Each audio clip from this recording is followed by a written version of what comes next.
Kita udah masuk semua ya. Baik, kita akan mulai pembelajarannya. Sebelumnya, selamat pagi anak-anak semua. Selamat pagi, Bu. Sebelum kita memulai pembelajaran kita pada hari ini, sebaiknya kita berdoa bersama supaya pembelajaran hari ini dapat berjalan dengan lancar. Kita berdoa masing-masing, berdoa dimulai, doa selesai. Nah, untuk semua anak-anak ibu, silahkan untuk mematikan mikrofon kalian ya, supaya nanti suara ibu bisa terdengar dengan jelas. Jadi yang pertama, ibu akan absen terlebih dahulu. Nanti yang namanya ibu panggil bisa menghidupkan mikrofonnya dan menjawab hadir atau tidak ya. Oke, yang pertama, Febe Jasmine. Hadir, Bu.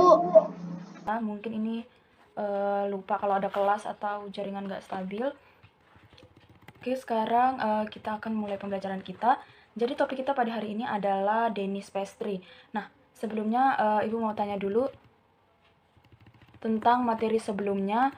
Apa aja sih jenis-jenis dari pastry itu selain dari Danish Pastry yang akan kita pelajari hari ini? Silakan yang mau menjawab. Saya ingat, Bu, produk pastry itu ada puff, puff pasta, croissant, strudel, dan Chinese pastry. Ternyata anak-anak masih ingat semua materi yang sebelumnya yang kita pelajari tentang garis besar dari produk pastry. Sebelum Ibu menjelaskan topik pembelajaran hari ini, silakan kalian buka Google Classroom kalian. Tadi Ibu sudah men-sharekan, membagikan bahan ajar tentang pembelajaran kita hari ini. Silahkan untuk dibaca. Ibu kasih waktu sekitar 5 menit. Jatuhnya sudah habis untuk membaca bahan ajarnya. Sekarang silahkan kembali ke Google Meet-nya dan silakan on-kan kamera kalian masing-masing. Nah, sekarang supaya kita sedikit bersemangat untuk memulai pembelajaran, kita akan melakukan sedikit peregangan ya. Jadi kalian bisa ikutin gerakan Ibu supaya kita lebih rileks lagi, nggak tegang, dan lebih bersemangat untuk memulai pembelajaran hari ini. Oke, yang pertama kita taruh tangan kita di pinggang. Ya, silakan lakukan semuanya supaya kita sama-sama bersemangat hari ini. Lalu kita goyangkan kepala kita putar. Oke, sudah. Lalu selanjutnya bahunya kita putar ke belakang. Ya, tubuh kita itu lebih rileks lagi untuk tetap duduk stay di depan layar monitor ini. Tujuan pembelajaran apa yang harus anak kalian semua capai di pembelajaran hari ini? Yang pertama adalah peserta didik mampu menyebutkan 3 klasifikasi tepung sebagai bahan utama pembuatan Danish Pastry. Peserta didik mampu menyebutkan 7 bahan pendukung saat hendak membuat Danish Pastry.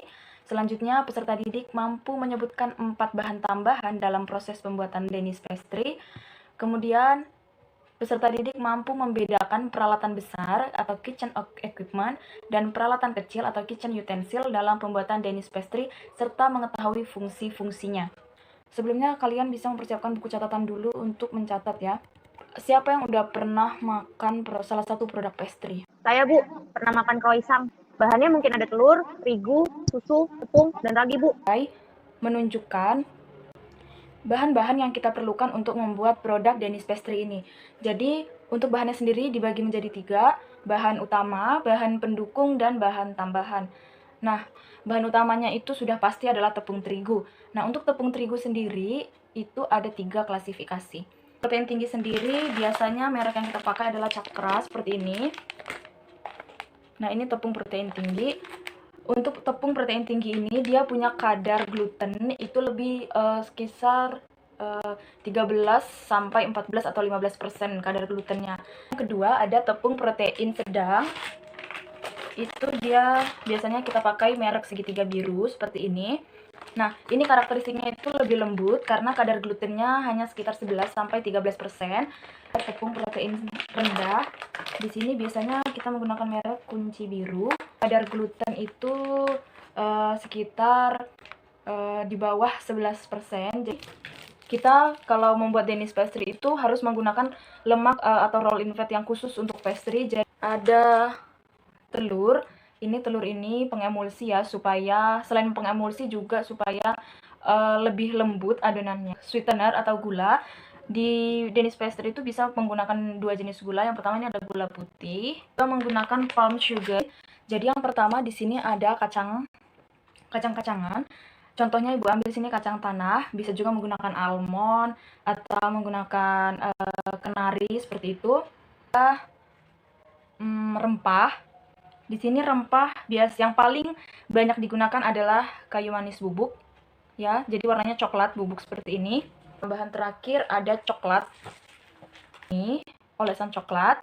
Ini juga biasanya bisa digunakan untuk bahan isian atau filling. Bagaimana anak-anak? Apakah ada yang ingin bertanya atau merasa kurang jelas? Tidak ada, Bu. Sudah jelas. Karena tidak ada yang mengajukan pertanyaan, Ibu akan lanjut ke materi tentang peralatan yang digunakan untuk pembuatan Danish pastry. Kelihatan nggak? Apakah PowerPoint-nya sudah terlihat di layar monitor kalian, layar HP kalian? Ibu akan mulai menjelaskan 5 peralatan besar yang dasar. Yang pertama adalah oven. Nah, oven ini banyak jenisnya ya, ada oven listrik, ada oven gas. Oven sendiri fungsinya sebagai alat pemanggang produk Danish pastry. Dia harus menggunakan suhu yang tinggi di atas 200 derajat Celcius. Selanjutnya, di sini ada proofing box. Ini adalah lemari yang bersuhu hangat. Fungsinya sebagai tempat untuk mengistirahatkan produk Danish pastry sebelum dipanggang. Nah, ini ada dough sheeter atau mesin penipis adonan. Nah, dengan mesin penipis adonan ini akan sangat membantu kita untuk menggilas adonan Danish pastry setelah kita melipatnya, baik itu dengan lipatan single ataupun dengan lipatan double folding. Ini ada dough mixer atau alat pencampur adonan pastry. Nah, supaya lebih cepat kalis aja, dough mixer sendiri kapasitasnya cukup besar, table rock atau meja kerja. Ini adalah alat utama dalam proses pengolahan karena di meja inilah semua akan kita kerjakan, mulai dari mempersiapkan, membentuk, sampai menyelesaikan produk Danish pastry. Selanjutnya ada peralatan kecil atau kitchen utensil. Yang pertama adalah digital scale, digunakan untuk proses mise en place atau persiapan, yaitu untuk mempersiapkan bahan-bahannya. Fungsi utamanya untuk mengukur bahan kering ataupun basah. Saringan, fungsinya untuk menyaring atau mengayak bahan kering supaya tidak ada kotoran yang masuk ke dalam adonan pastry dan tidak ada tepung yang menggumpal. Ada glass scale atau gelas ukur, ini digunakan untuk mengukur bahan-bahan cair yang dikuas makanan. Alat ini digunakan untuk mengoles kuning telur pada permukaan Danish pastry atau mengoles bahan olesan lain. Ini ada roll cutter, ini adalah alat pemotong yang digunakan untuk memotong lembaran-lembaran Danish pastry. Sekian pembelajaran tentang peralatan besar dan kecil.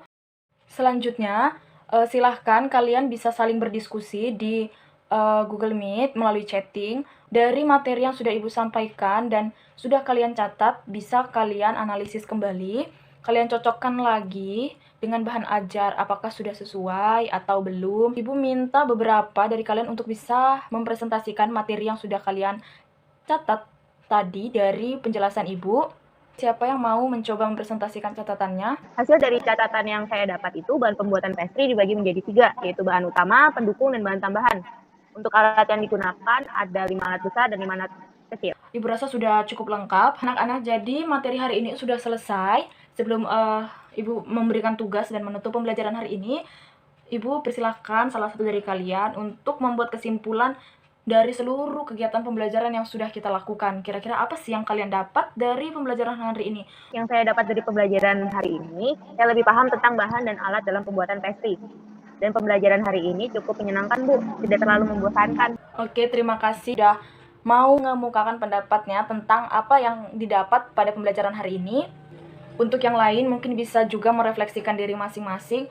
Apa sih yang saya dapat dari pembelajaran hari ini? Gunanya apa? Manfaatnya apa?